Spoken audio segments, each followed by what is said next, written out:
All right, hello, hello. Welcome back to the problem solving portion of this video for 2.3, 2.4. As promised, we're going to look at a problem that has you calculating the density of a material. In this case, it is the density of lead, in addition to calculating the atomic radius, based on some information here that's given to us about the unit cell of its lattice or of its crystal structure. So this is in chapter 10, this is number 55. You have a number of problems to do after number 55 that are somewhat similar to this. So let's dig into it. So the question tells us that we have a certain form of lead that has a cubic closest packed structure with an edge length of 492 picometers. Calculate the value of the atomic radius and the density of lead. I grabbed this picture out of your textbook. I don't know exactly what page it's on, but it's in chapter 10. It's there's an example of this type of problem. So if the video doesn't do it for you, then perhaps watching or looking at the example in the book. I think they calculate the they do a similar type of problem for silver, not for lead. But you can use this information to calculate the atomic radius and the density of a material, and that's what we're going to do. So this is the cubic closest packed structure. There's a lot going on here. Okay, so let's dissect what this picture looks like exactly. So this is one unit cell of the lattice. This is infinitely repeating, okay, in a sample of a material, okay? Imagine taking a second cube, or a third or a fourth, and sort of putting them together on the sides, right, sort of building it out. You would end up with these, solid spheres, right? Because this is like 1/2 of a sphere. This right here up in the corner, each of these corners is 1/8 of a sphere. Okay, you can see if you were to tack on some more of them, build it up almost like Legos, that you would end up with solid spheres. Okay, so what this is, once again, this is just the unit cell of the cubic closest packed structure. There are other types of packed structures, and as you encounter those in the homework assignment, you may need to search through the textbook or potentially just Google the name of the packed structure, and you will find diagrams like this that will help you grapple with the problem. Okay? What we've been given is the edge length, okay, 492 picometers. That is D, okay? So the edge length is this length here, D, okay? And because this is a cube, all of these sides are equal, okay? Now, with this particular type of structure, in order to calculate the radius, you have to do a little bit of math, okay? So what they've drawn here down at the bottom is basically this triangle here, okay? So two values of D, right, because the sides of this cube are all that same value of D. And then the hypotenuse of the triangle, going from one corner to sort of an opposite corner, that is actually 4 radii of the atom, okay? And that makes sense, right? So if you take a look, right, this one here in the middle, we're sort of cutting through it in the middle, so that would be a diameter, or 2 radii. And then there's a radius here, and then a radius here, right? Because we're going from sort of the center of where that sphere would be to the edge. So it's like 1 radius, a second radius, a third radius, and then a fourth radius. So that's why this hypotenuse here is represented with 4r, because it's 4 times the atomic radius. So what we need to do, and here's where I'm going to transition over to my document camera, okay? We need to take this triangle and use the values that we have to calculate the radius of the atom, okay? So once again, D was equal to, what was that, 492 picometers? Okay. Okay, so what is the name of the rule that we have to use? I'm actually kind of blanking on the name of it here, but it's a squared plus b squared is equal to c squared, right? That's the rule that we can use to calculate the hypotenuse of a right triangle, right? This is a right triangle.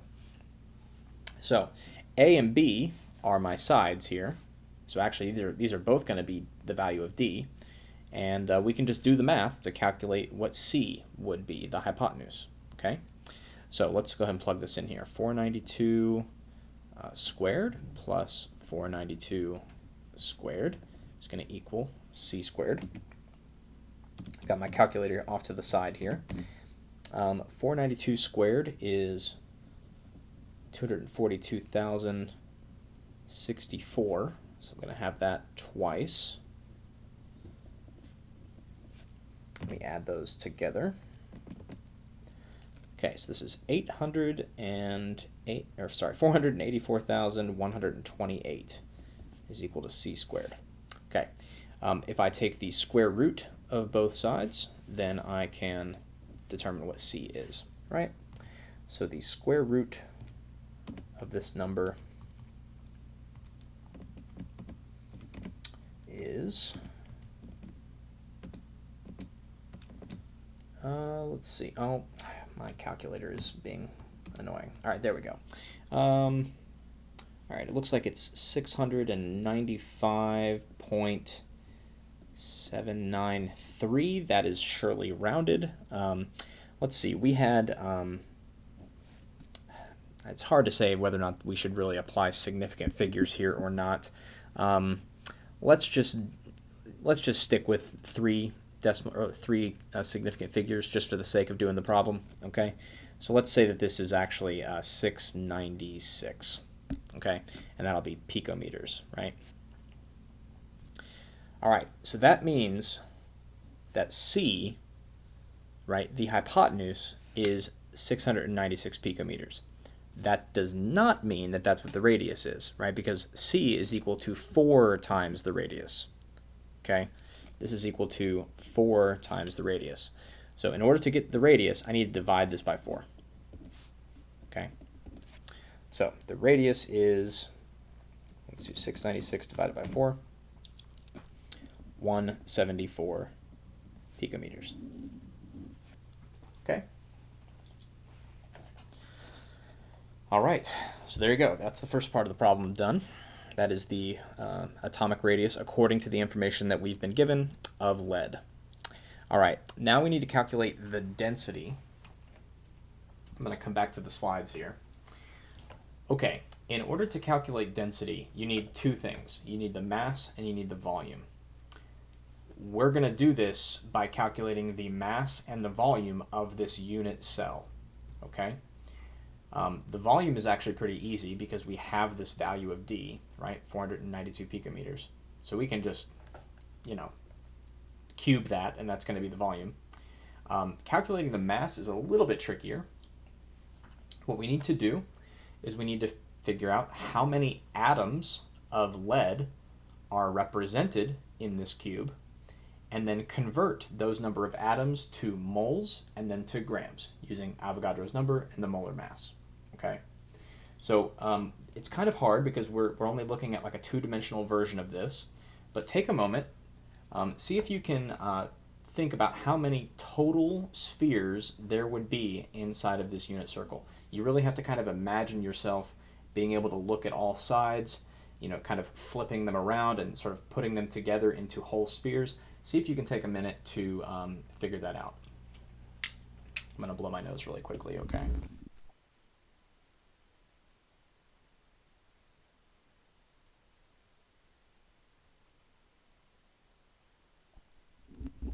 Allergy season refuses to give me a break.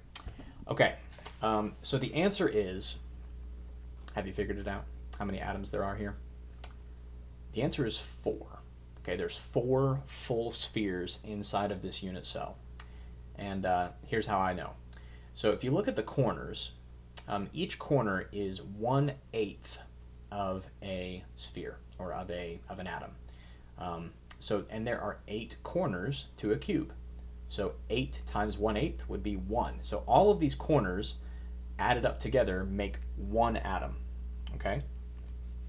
And then on each side of the cube, right, so the top, this side, and then 3 sides that we can't see, there is a half of an atom that is sort of up against that face or that side of the cube. So there are 6 halves, which would be 3 atoms. So three atoms that are on the face or on the sides here, plus the 1 from the corners, is a total of 4. So there's 4 atoms. We need to figure out what the mass of those 4 atoms would be, which I will do here momentarily. Take that mass, divide it by the volume, which we can also calculate, and that should be pretty close to the actual value of the density of lead. Okay, it might not be exact. There's some other factors that can come into play, especially like rounding. And so we'll see how it goes. Okay. All right. So let's go back to the doc here. All right. So like I said before, density is equal to mass over volume. Density is usually given in units of grams per centimeter cubed. Okay. So here's what I'm going to do first. I'm going to calculate the volume first. That part's pretty simple. So what I'm going to do is I'm actually going to convert my 492 picometers, this value of D. I'm actually going to convert that to centimeters first. So let me do that really quick. 492 picometers times, I'm not sure I quite remember. Let's see, I think, what is it? I think it's 10 to the 12th picometers, and then this is 10 to the second. I think that's correct, that there are 100 centimeters in that many picometers. You can always use Google to help, right? So let me just quickly search for cm to pm. Okay, so it's 1 centimeter to 10. 1 centimeter is equal to 1 times, 10 to the 10th. So it's 1 in 10 to the 10th, which is the same as what I have here. Okay, so once again, I have confidence that you guys can figure that part out. All I'm doing is converting from picometers to centimeters. So 492 times 10 to the second divided by 10 to the 12th is, oh my gosh, I've got to do something about my calculator. It is being quite annoying here. Giving me some awkwardness. All right, so this is 4.92 times 10 to the negative 8th centimeters. Okay, so that's the side of my cube. So to calculate volume, all you have to do is cube that, right? So we're just going to take this value and cube it, right? That times itself 3 times. Okay, so this cubed is 1.19. I'm going to stick with my 3 sig figs, okay?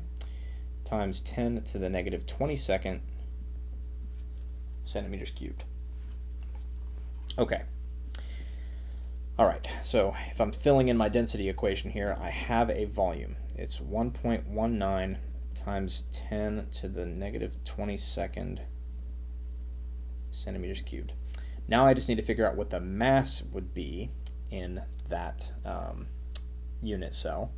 Like we said, the mass, right, we can calculate it by starting with the assumption that we have 4 atoms there, okay?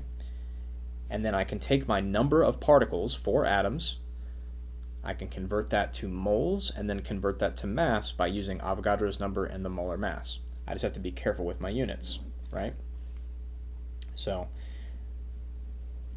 atoms per mole, right? So I'm going to end up dividing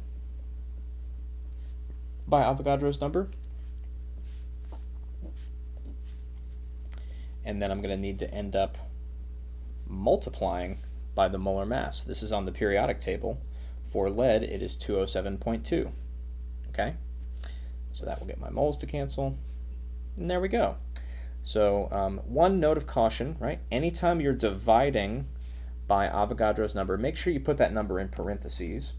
So I've got 4 divided by 6.022 times 10 to the 23rd, and then times 207.2. All right, so here is my mass. 38 times 10 to the negative 21st grams. Okay, and I guess that's technically grams of lead, right? So that's my value that I'm going to use here, 1.38 times 10 to the negative 21 grams of lead. Okay, I can do my calculation now. So 1.38 times 10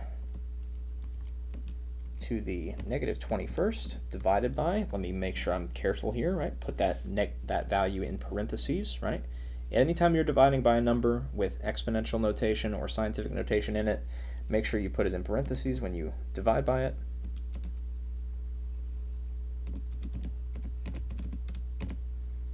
Okay, and here's what I get, 11.6, not grams per mole, grams per centimeter cubed. Okay, so there is my density.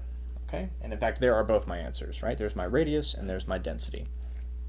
Now, what I'd like to do is I would like to go back to the internet resources that we have, and let's verify these values. Let's just compare to what the actual values are that have probably been calculated by some more scientists more advanced than us. So how about this? Atomic radius of lead, 180. We had 174. There's explanations for this. Potentially some explanations are that, first of all, when they gave us that value of 492, that may be rounded a bit, and so that may be contributing to some of the discrepancy there. It may also be that lead is not perfectly center, or what is it called? It might not, that crystal structure that we were looking at, what is that called? Cubic closest packed structure. Lead may not be perfectly that structure, and so if there's any sort of deviation there, then that would result in us calculating a slightly different atomic radius than is the reality. And then let's also check on the density of lead. 11.4 grams per cubic centimeter. That's what CC stands for. We were pretty close. We had 11.6. So that's encouraging, right? So as you're working on some of these problems in the homework, where you're calculating densities and maybe atomic radii, keep in mind that you can always go and sort of check online for some actual data, and you can kind of compare your answers to what you're seeing online, and that will give you an idea of whether or not you're doing this correctly or not. Okay? All right, well, that's it. Hope you enjoyed it, and I'll see you in class next time.